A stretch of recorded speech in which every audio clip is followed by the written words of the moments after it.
Sembut mendirang ba gajela ubakmi ikatan transport bas nyau bhalang dhar.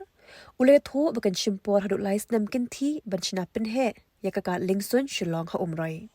Ha bapentip ya kani shikilat patai kubor ha kaprazre ukala lingkot arajar pausan bas nyau bhalang dhar. Ulong ba ki deputy commissioner gidang tre ya kakam na kebentawan shim jaka sakindiat ban pen urlong ya kani ke projek. Ulong ru sa kumba arpuar hadu arpulai akar kajaka undon kam na kebentawan Shna Pynheh ya ke projek ha Shillong umroi riboy district.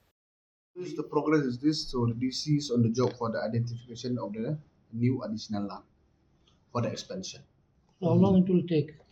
We are trying within 3 years it should be implemented. We are trying. So let's see. Let's hope for the best. Verbally, it was approved by the minister during his visit. So after the acquisitions, we processed accordingly and officially. It will be really a game changer when the big flight can land in our own.